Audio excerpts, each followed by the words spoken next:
वदी कश्मीर में माह रमज़ान के दौरान बिजली के मनक़ता होने के नतीजे में एक बहरान जैसी सूरत हाल बन चुकी है।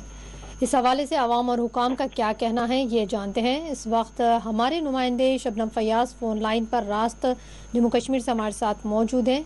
जी शबनम, मेरी आवाज़ आप तक पहुँच रही है? जी शबनम, ये बताएं कि बिजली के मनक़ता रहने पर आज मुख्तलिफ मकामात पर जो एहतजाज हुए हैं, किस तरह की सूरत हाल वहाँ देखी गई है? बिल्कुल, इस वक्त जब मैं आपसे बात कर रहा हूँ तो इस वक्त भी बिजली बहुत सारे इलाकों में नहीं है। हालांकि इफ्तारी के बाद बिजली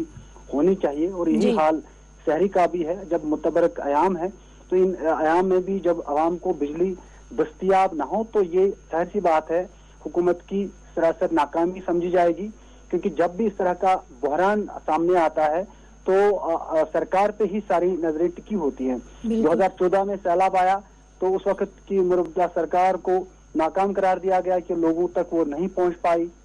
और बिल्कुल उन्होंने हाथ खड़े किए। इसी तरह जब भी यहाँ पे कोई इस तरह का वाकया पे इस तरह की सूरत हाल पैदा हो जाती है तो आवाम को मुश्किलात होते हैं, लेकिन सरकार एकदम हाथ खड़े कर देती है। बिल्कुल उसी तरह की सूरत हाल अगर कहें इस वक्त बिजली के हवाले से देखी जा सकती है, जहाँ सरकार सरासर बेबस नजर आ रही है, जिसके हाथ में जैसे कुछ भी नहीं है। असल में मसला यह हुआ कि जहां से बिजली फराहम होती थी जम्मू कश्मीर को, खासकर वादी कश्मीर को, तो वहां जो बिजली की रेट बढ़ी है, क्योंकि जो थर्मल बिजली प्रोजेक्ट्स हैं वहां जो 3.5 रुपये 2.5 रुपये जो यूनिट मिलता था आज वो 18.5 रुपये तक पहुंच चुका है, जो खरीदने में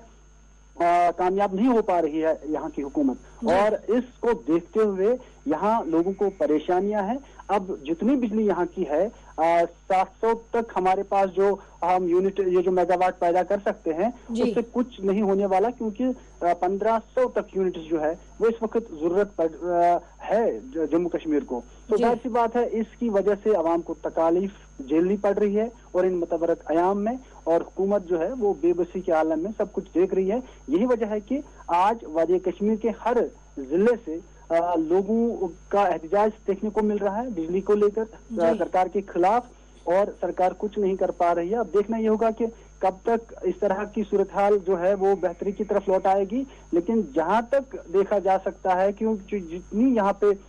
इस वक्त जो खर्चा है बिजली का वो काफी बढ़ता जा रहा है और लोगों को बिजली फराहम नहीं हो पा रही है, उससे लोग काफी परेशान है,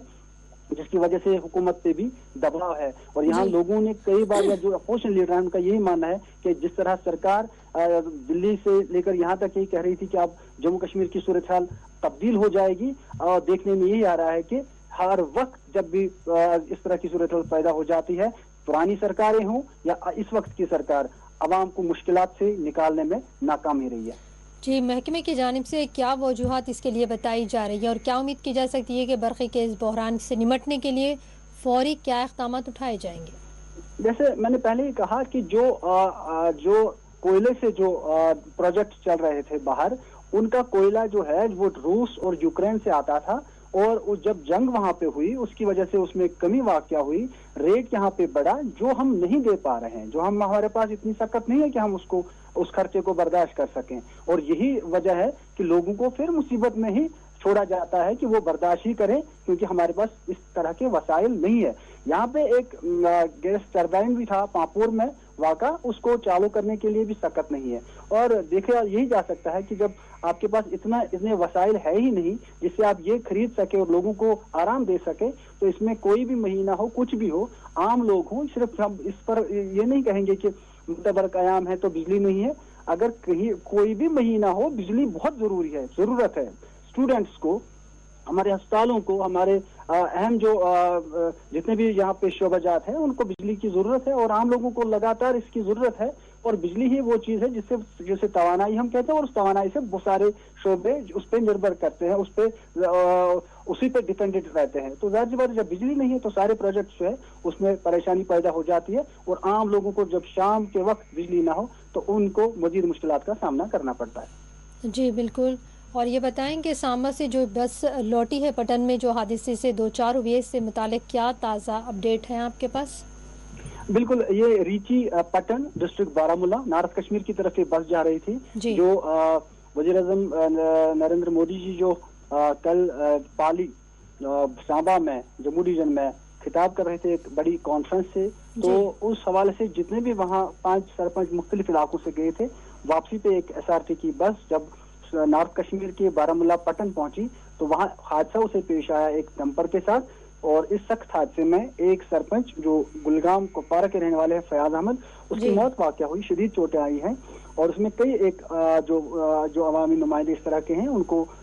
وہ زخمی ہوئے ہیں، ان کو فوراً ہسپتال پہنچایا گیا ہے، اور اس موقع پر کافی تشویشناک صورتحال وہاں دیکھنے کو ملی اور لوگوں میں خوف راز کا ماحول بھی دیکھنے کو ملا۔ تو لیکن اس کے باوجود جو ہے وہاں کی جموں کشمیر پولیس، مقامی لوگ، جو سماجی تنظیمیں، ایسے لوگ آئے جنہوں نے زخمیوں کو جلد از جلد ہسپتال پہنچانے میں جو ہے کامیابی حاصل کی۔ ایک آخری سوال جاننا چاہیں گے آپ سے کہ عید الفطر کی آمد ہے، کووڈ کے بعد اس مرتبہ کس طرح کی تیاریاں کی جا رہی ہیں اور کیا تیاریاں اب تک ہو چکی ہیں؟ دیکھیے تیاریاں بہت ساری کی جاتی ہیں، عید الفطر آنے والے اس معتبر قیام مہینے کے بعد، ظاہر سی بات ہے خوشی کا موقع ہے، اس خوشی کے موقع کو امیر ہو غریب ہر کوئی اچھے سے منانا چاہتا ہے، لیکن جو صورتحال مارکیٹس کی ہے، جو مہنگائی کی مار ہے، چاہے وہ رسوئی گیس ہو، چاہے وہ سبزیاں ہوں، فروٹ ہوں، میوہ جات ہوں، تو ظاہر سی بات ہے وہ جب مہنگے داموں بکتے ہیں تو ایک تمام لوگوں پہ اس کا اثر پڑتا ہے، اور کچھ لوگ اس طرح کی حالت میں ہوتے ہیں وہ خرید پاتے ہیں، لیکن ہمارے جموں کشمیر میں اگر کہیں تو 90% لوگ ایسے ہیں جن کی سکت اتنی نہیں ہے کہ وہ اس طرح اس کو خریدیں، اور لیکن عید کی تیاریاں ضرور زور شور سے جاری ہے کہ خوشی کا موقع ہوتا ہے جب ایک دوسرے سے ملتے ہیں تو خوشی ایک دوسرے سے بانٹتے ہیں، اس سوال سے خوش ہیں، لیکن مارکیٹس میں جس طرح کی مہنگائی ہے اس مہنگائی مار کو جھیلنے میں عوام ناکام ہو رہی ہے۔ جی شکریہ شبنم فیاض کہ آپ نے تمام تفصیلات وہاں کی ہم تک پہنچائی۔ یہ تھے ہمارے نمائندے شبنم فیاض جو تمام تفصیلات ہمیں